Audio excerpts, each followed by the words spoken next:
Discussion on motion number 19. And I believe that that motion was handed out already. You've already received that. Representative Goyke. Thank you, Mr. Chair. I'm going to start with something that each of our offices received this week. This is a flash drive, a USB with data and files on it. My office, I think, received this on the same day that all of the members of Joint Finance received it, and that was Tuesday, May 4th. I received this flash drive Tuesday, May 4th. On this flash drive are the registrations throughout our listening sessions around the state. You can see who physically showed up at Whitewater, Rhinelander, Menominee, the virtual option. But in addition to that, this flash drive has 2,813 additional comments submitted by Wisconsinites to the members of this committee. The first time I saw, or this committee saw, 2,813 comments, the co-chairs of Joint Finance had already noticed the removal of 390 items from the governor's budget. We weren't even done listening to the people. We weren't done reviewing their input before the majority party announced this motion, drastically changing the governor's budget. The motion came out on Friday, April 30th, and a few days later, we received the full body of public comments on this budget. So to the 2,813 people that sent in your comments electronically because you couldn't attend in person or you didn't win the sweepstakes in 15 minutes to get a spot in the virtual hearing, I'm sorry that the co-chairs announced the removal of 390 items and didn't wait for all of us to read or see your comments. Now, I imagine some of those 2,813 people wrote in favor of some of the 390 items being removed here today. We ought to get the opportunity to review, to see, to read all of what our residents, constituents, the citizens of Wisconsin have to say about this budget prior to taking action or announcing our action. So this motion fundamentally alters the governor's proposed budget. I have strong feelings about a number of the items in the motion. Democrats on this committee just itemized, selected out the single largest, most impactful item of the 390 that are being debated today, and that's Badger Care expansion. And we've had a good debate for the last hour outlining the differences between the two parties. But what else is in this motion beyond Badger Care is worth discussing. First, it is as if the majority party used the Control-Find key on their computer to locate the word equity in the governor's budget and delete it. In every single agency, the position of an equity officer, in the Department of Administration, an office that would have the charge to review our own procurement practices, our investments, through the lens of equity in this state. These are investments in programs that are needed, especially after 2020 and the national reckoning we have, or what the national reckoning we're in the middle of about racial disparities. They're not huge, expensive investments.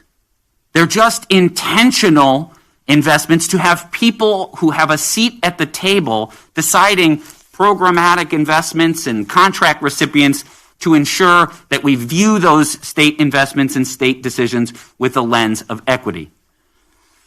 The second is, of course, there are a number of items that are very popular around the state. We just got done debating one that has bipartisan support, a majority of Wisconsinites support. We've outlined the rationale for expanding Badger Care. But there are, of course, other policies that are being removed in this motion, some of which that are also bipartisan. The Assembly co-chair has previously authored a bill to return 17-year-olds to the juvenile justice system. So have I. It's a good policy. 47 states in the United States of America treat 17-year-olds differently than us. We're just hanging out with Texas and Georgia and Wisconsin. Those are the 3 states left.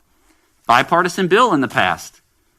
And I know the co-chair has announced that many of these provisions may come back in the form of standalone legislation.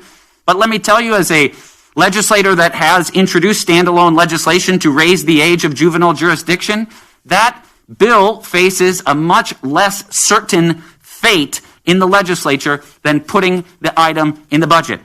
You know the governor supports it. It's in his budget. The fastest way to enact this policy is to keep it in the budget.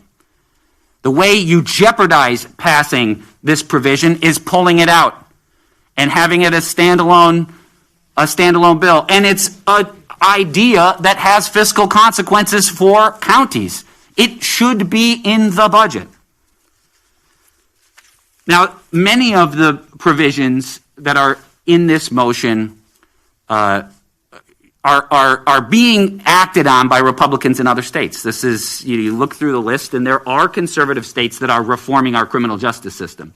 There are many states around the country. I've talked openly about Louisiana, not the first state that I look for model legislation. The state of Louisiana, on a bipartisan basis, with a Republican legislature and a Democratic governor, came together to reform the criminal justice system, reduce prison population, reduce prison spending, and reinvest those dollars in the community to reduce crime. And the governor has outlined through dozens of proposals to do just that, many of which have had bipartisan support in the halls of this building in years past. But they're being yanked out of the budget summarily here in this motion. The fastest way to ensure we actually reform our criminal justice reform is to keep these policies in the budget. And they are budget items. Some of these provisions, like earned release or alternatives to revocation, require some state investment in order to receive additional savings. You got to hire staff within our prison system to administer treatment programs so that an individual would be eligible for the earned release program. So I look at this and I think about Speaker Voss and his comments that he used to make on the assembly floor quite often. And to my assembly colleagues, you've heard me say this before. A few years ago, Speaker Voss used to come out, and whether it was Representative Hintz or then Representative Barca speaking, he would say, Wisconsin Democrats suffer from Walker derangement syndrome. He diagnosed us with this contagious disorder that all we could do is focus on Scott Walker. And I would sit in my chair as a freshman or sophomore legislator, and I would actually nod my head in agreement. I think for too long, Democrats in the state of Wisconsin talked too much about Scott Walker. We spent too little time talking about the items that we are for, what our ideology represents, the deliverables that we fight for when we run for public office. And it took Tony Evers to really get out of that, because what happened when Tony Evers in 2018 ran for governor, he talked about 3 simple things. You remember? Healthcare, education, transportation. Everywhere he went, he would talk about those 3 things. Healthcare, education, transportation.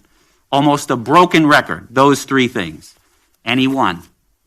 Because the people of Wisconsin agreed with those investments, those priorities. They were sick of the drama, and they wanted a new direction. Since Governor Evers was elected, Republicans in the legislature have been measuring success by his failure.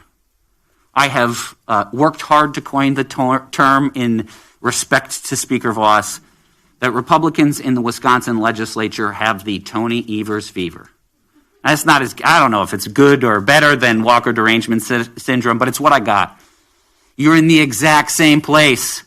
You are stuck. You are focused on the governor. Whatever he does, you got to respond to it. It's either trying to catch up and follow his lead.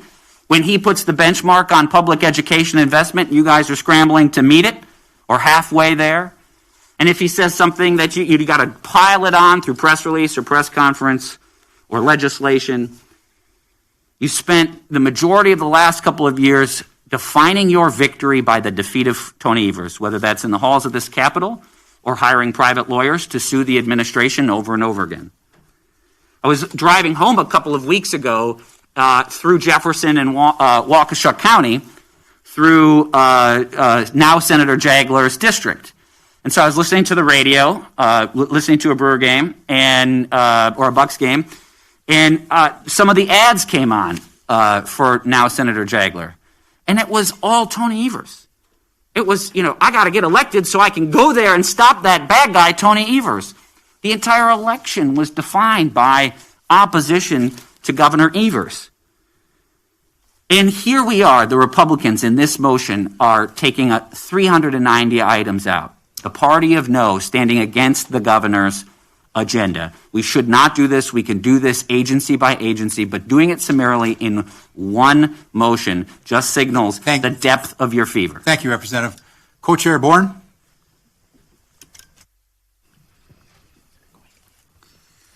Thank you. So, I don't know about the rest of the members. Obviously, Rep. Goyke has his opinions on who we're focused on or what we're focused on here. But I think for myself, and I'm pretty confident for Senator Merklein too, because we've been working together pretty closely the last 2 months, we are laser focused on writing a state budget.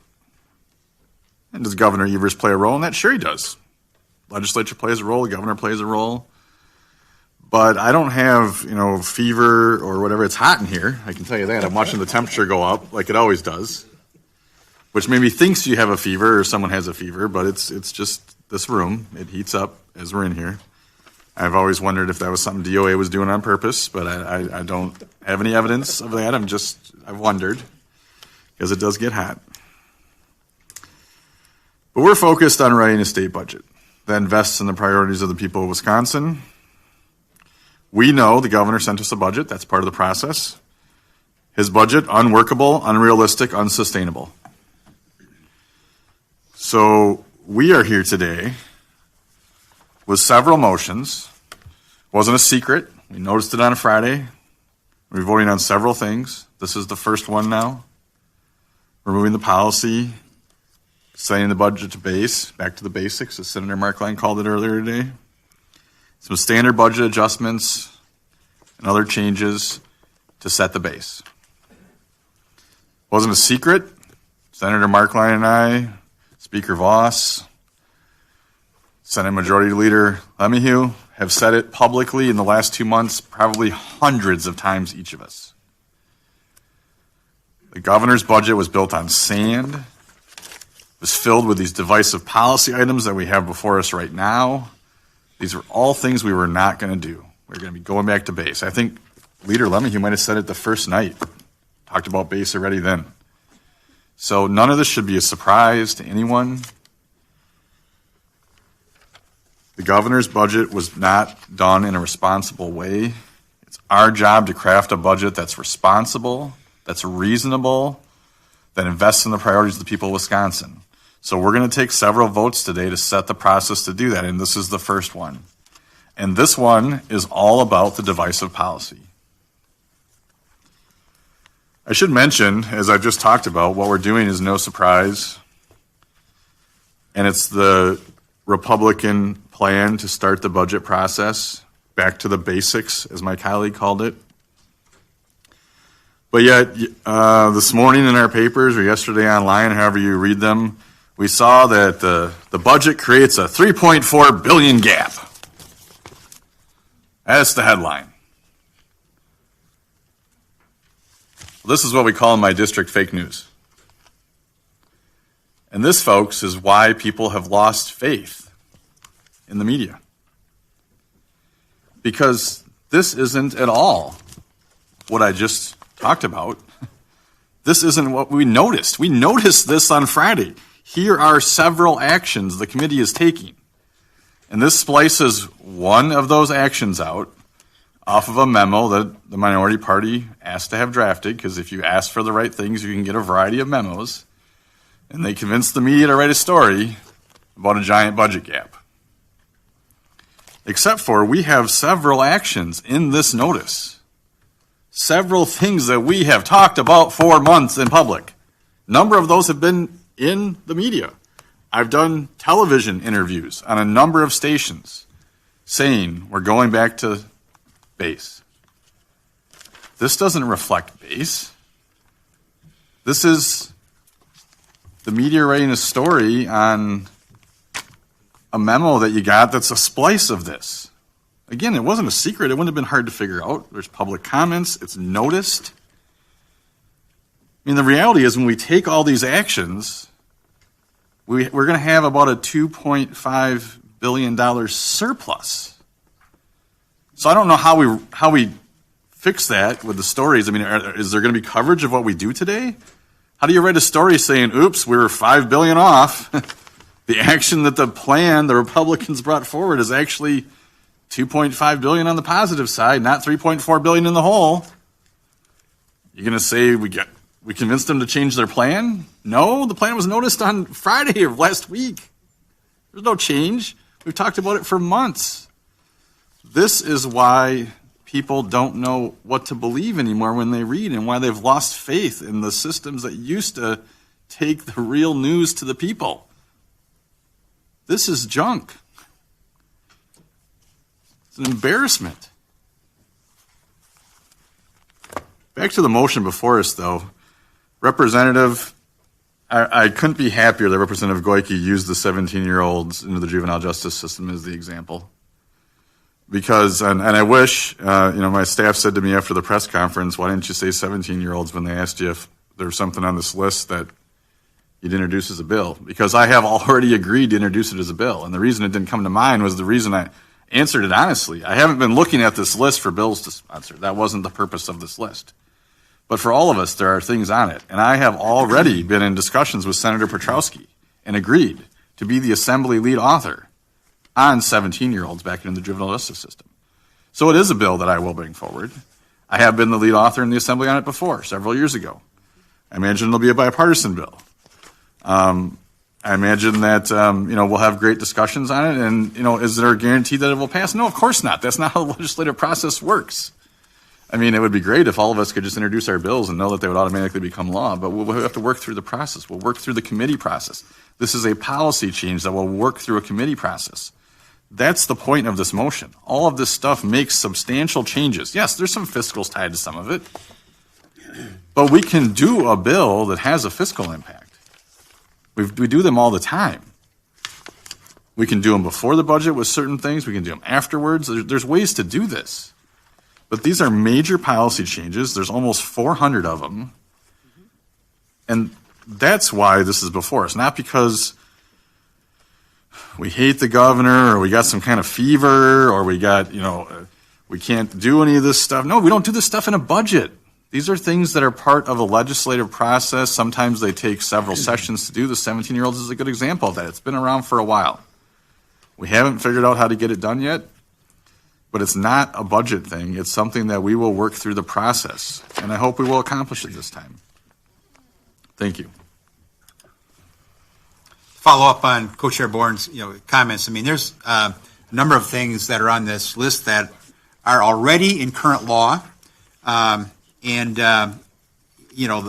modification to have the medical care insurance deduction for self-employed individuals, something I was pushing for a long time.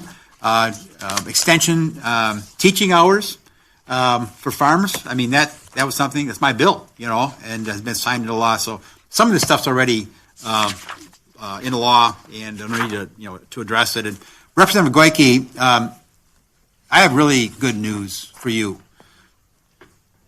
Our actions today will take the focus off of Governor Evers as we go to base budget and move on and work on things moving forward. So anyway, don't worry, we're not going to be focusing on the governor much more. It's going to be on that base budget. So Senator Koyenga.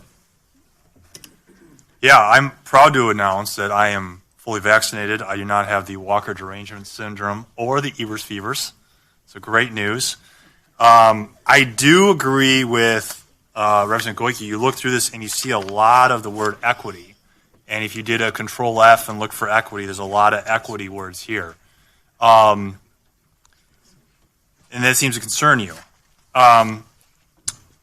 If you're concerned about equity, I'll be here and I'm willing to miss some votes, I'm willing to go down to any closed school in Madison or Milwaukee today and have a conversation about equity on the steps of those closed schools. So I'll be here. If anybody from the Democratic Party wants to join me in the fight for equity by standing in front of a closed school, I'd be happy to do that.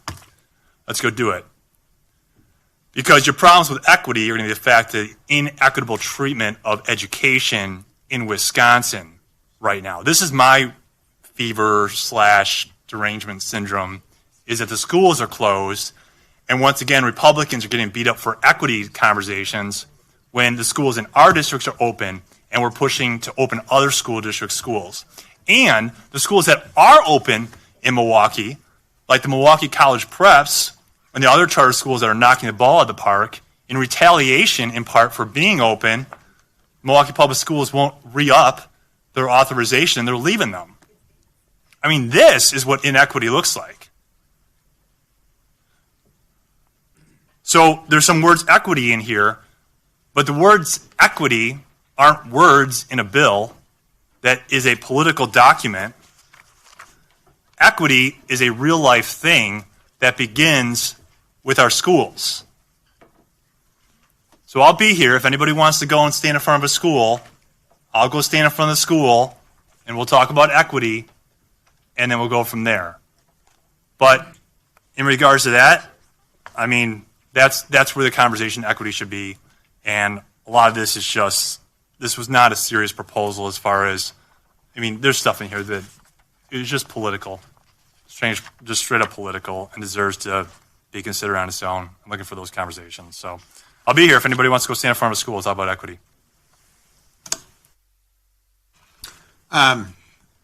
Also wanted to respond to Representative Goyke's comment about the timing of the feedback from the public hearings. The co-chair and I sent this notice out, I believe, to Fiscal Bureau last Friday, correct? I don't think that the co-chair and I have taken a vote on this yet. That happens today. It's after fully considering all of the input we've received on that flash drive, as well as all the feedback we get in our districts, plus the, we were at the public hearings as well. So I guess just so, and everybody got that on Monday. I know my office got that on Monday this week. So, Senator Erpenbach. You're going to vote against your own motion, even though you haven't taken a vote yet. A couple of things here. Any governor since I've been here, whether it was Thompson, I don't know if McCallum introduced a budget or not, then Doyle, then Walker, and now Evers.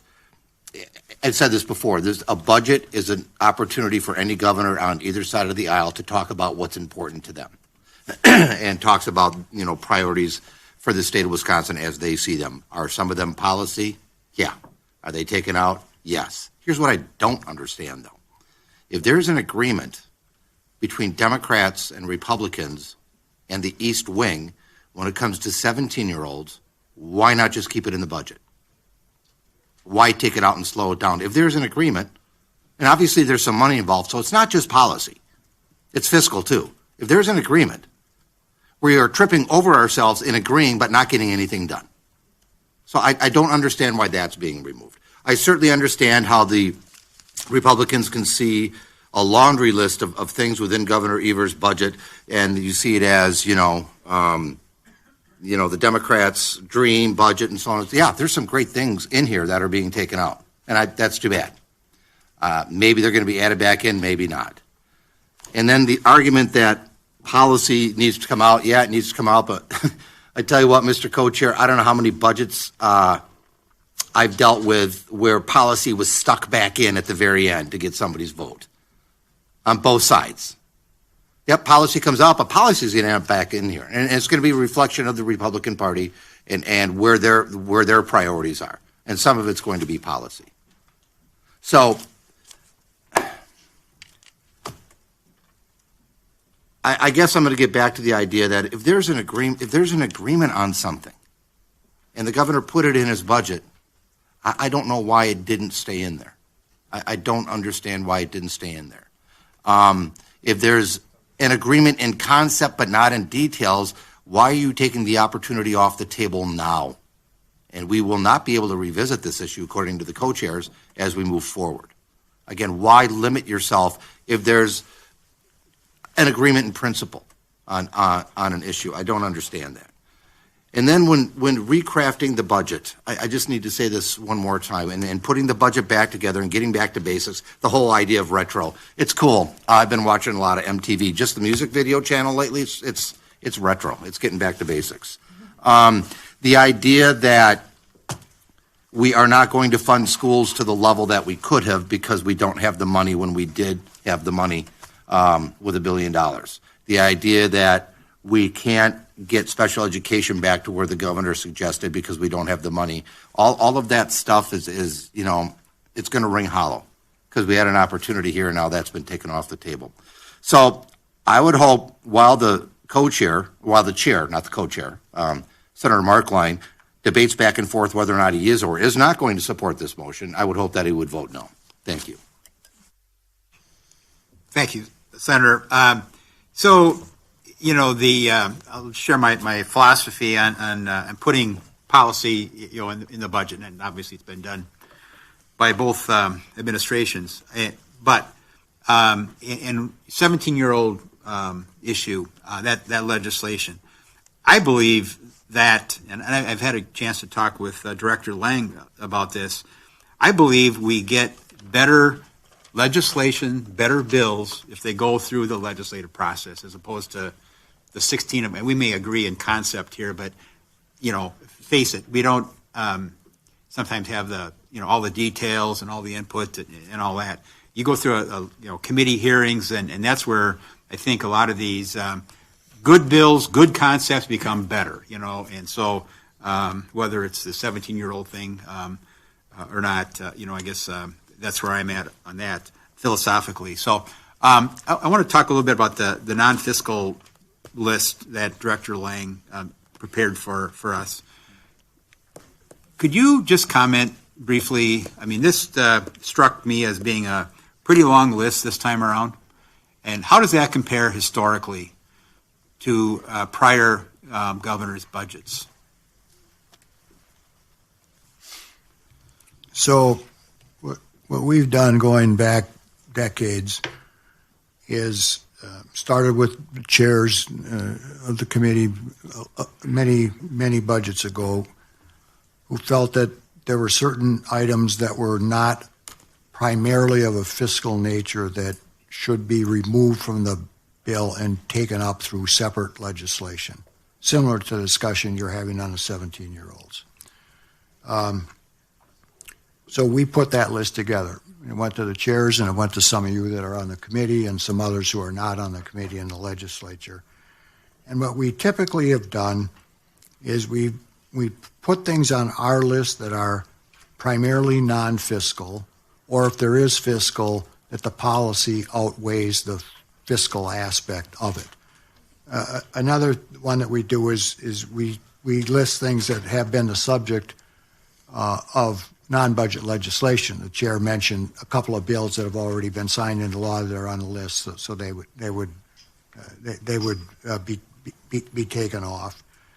And then we typically say we won't put studies on because the governor or some head of an agency can just do a study without having it done through the legislative process. And there are some things that we try to leave on, and we try to be consistent, and I hope that we have been session after session after session with those criteria. This is our list was a large list. Our list was about 190 items that we did. So it was larger than I'd say in the last, 20 years or 30 years. I'd go back. We've been doing this for a long time. The budget itself, just looking at the budget document that the governor introduced, it's about 40% larger than the budget was in the last session. So when we saw the volume of the language right off the bat, I didn't say, okay, now we got to take what we did last year and throw another 40% on top. We just looked at every item. So when you had a document that was that significant in terms of volume, I think we did see that there were things that we would put on our list. So in direct answer to your question, Mr. Chairman, yes, it's our list of what we define as non-fiscal policy was a larger list than we've seen in previous biennia. Okay. And, I think we noticed that when we're going through the documents here over the last couple months. It's huge compared to prior budgets. Senator Erpenbach for 50, how much you got left there? Oh, you got plenty of time. Senator, go ahead. I'm going to use all my time with a couple of dramatic pauses in there to really kind of get the point home here. Fiscal Bureau, I've got a question for you. How many items the number of items did you identify as policy on your list? I think we had 191. And what's the motion on that we're voting today? How many? I think it's 390, 391. All right, I'm asking that because Fiscal Bureau does what they do for Democrat governor's budget or Republican governor's budget, identifies what they consider as non-fiscal policy. The motion we're voting on today took that number and doubled it. Doubled it. So again, we're dealing with a situation here where, yes, we're going back to base, and there's agreement on some things and possibly agreement in principle, but we're not going to do anything about it in this budget. What the governor has proposed all along from the very beginning with his budget, despite the rhetoric from the other side of the aisle, is the fact that this budget is based on what he heard from traveling around and talking to and listening to Wisconsinites. And they weren't loaded partisan rooms. He was listening to anybody and everybody who had recommendations for the state budget. As the committee took the budget around, this is what the committee heard from people who showed up to testify or submitted written testimony. There's a lot in here in the governor's budget that Wisconsinites overwhelmingly support and wanted. And I know some of these we've been hearing over and over again, going back, 2, 3, 4, 5, 6 budgets.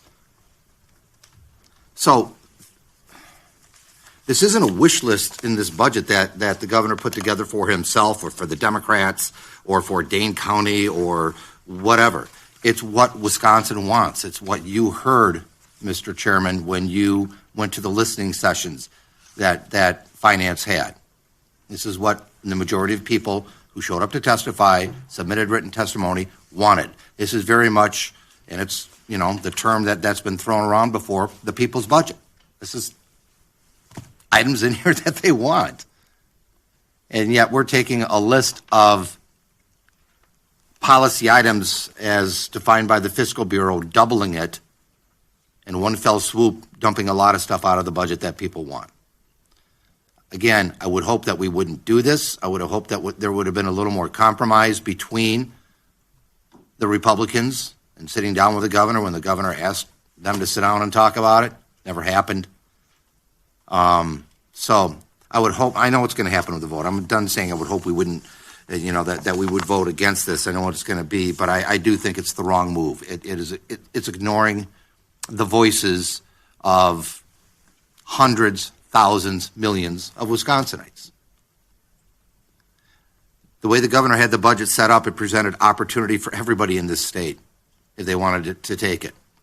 Expanding broadband, more money in schools, the idea of really opening up the state of Wisconsin as best as we possibly can with this Badger Bounce Back plan that we have to, again, provide opportunity, not just to give people things, but to give them an opportunity to make things a little bit better in their lives. So I'm voting no against this motion. I am proud to be voting no against this motion because what's being removed from the governor's budget overall at the end of the day, it's going to slow us down. It's going to absolutely slow Wisconsin down. Representative Kurtz.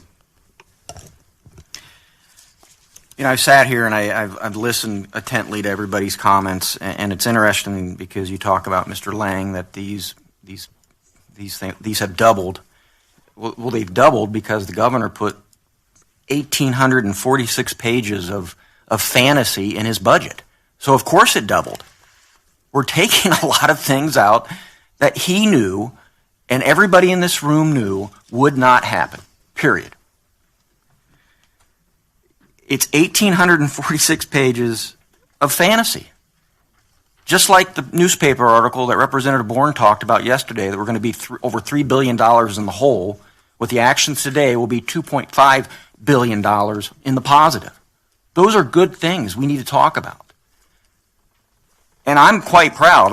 When I was a freshman last term, we got done with the budget process, and I said to my senator at the time, Senator Merklein, I said, you know what? This is a really good budget for the constituents of the 50th Assembly District. And he agreed. And the governor signed it. Not one Democrat voted for this budget at the last session. Not one. And so we're going to build on this. We're going to go back to base. We're going to be smart. We're going to be realistic. We have listened to constituents in my districts, in your districts around the state. They want us to be reasonable. They want us to make sound investments. And what we're doing today will put us on that ground to build upon those that we did in this last budget. And I'm going to be proud to build on this budget. Thank you. Representative Neubauer? So, over the last several weeks, we all have been on the road. We have talked to people around the state, a lot of people. And I will tell you, I was moved. I was deeply moved to see the lengths that people went to speak with us, with this committee. The hours they drove, the hours they spent waiting, the thought and care that they put into their 2 minutes of allotted speaking time. And it reminded me, it brought home the power of this committee, the power that the people in this room have to make people's lives better. On our way to one of the hearings, I drove through Plover and noted a sign in the gas station bathroom that said, "You can't drink the water here because it's contaminated with nitrates." I went to a home in La Crosse that belonged to a woman who had her drinking water delivered by the DNR because of PFAS contamination. Because the legislature has failed in one of its most basic duties, which is to provide clean drinking water. This motion, once again, says to those people whose water has been contaminated by PFAS pollution that we're not going to help them. We are going to stand in the way of their ability to drink the water from their tap. The environmental challenges we have in our state are not getting better. They are getting worse. Young people know that. Those who are already breathing air polluted by coal or seeing their communities flood year after year, which is why the governor proposed an Office of Environmental Justice and increased resources to support the transition to clean energy. We have an opportunity right now to cut our carbon footprint, reduce inequities, and create good jobs. But you are choosing otherwise. The hundreds of items that are being stripped from this budget hurt our economy. The provisions you are removing will make it harder for working families to make ends meet. You will be telling the essential workers who carried all of us through this pandemic that they do not deserve better. The people who literally held our family, friends, and community members' hands in the hospital and long-term care facilities as they died from COVID-19, these people who cannot often afford to make ends meet, that they don't deserve better. That they don't deserve the wages or benefits, frankly, that you have. And that they don't deserve the right to negotiate. I spoke with a small business owner this week in Green Bay who told us that workers want more. After risking their lives to do their jobs during a pandemic, whether working at a bar, in a hospital, as a teacher, they want to make a living wage. They want to make enough to pay rent, to have health insurance. And many small business owners want to make that happen, but we are removing items that put our small businesses in a stronger position, like the family medical leave provisions, small business retirement savings, and more. And without these provisions, it will be harder for our working families and small businesses to recover from this pandemic. We have all had an incredibly painful, challenging year. But for some, it has exposed how close they were to the edge of being able to make ends meet. How many people had no savings at the beginning of this pandemic? People who didn't know how they could possibly afford higher education for themselves or their kids. I had hoped that this body, this committee, this building would be different after the pandemic. That we may just be able to start legislating with the understanding that our well-being is connected to one another. I hope that this budget can reflect this reality, but today's vote makes me fearful that we will once again let people down.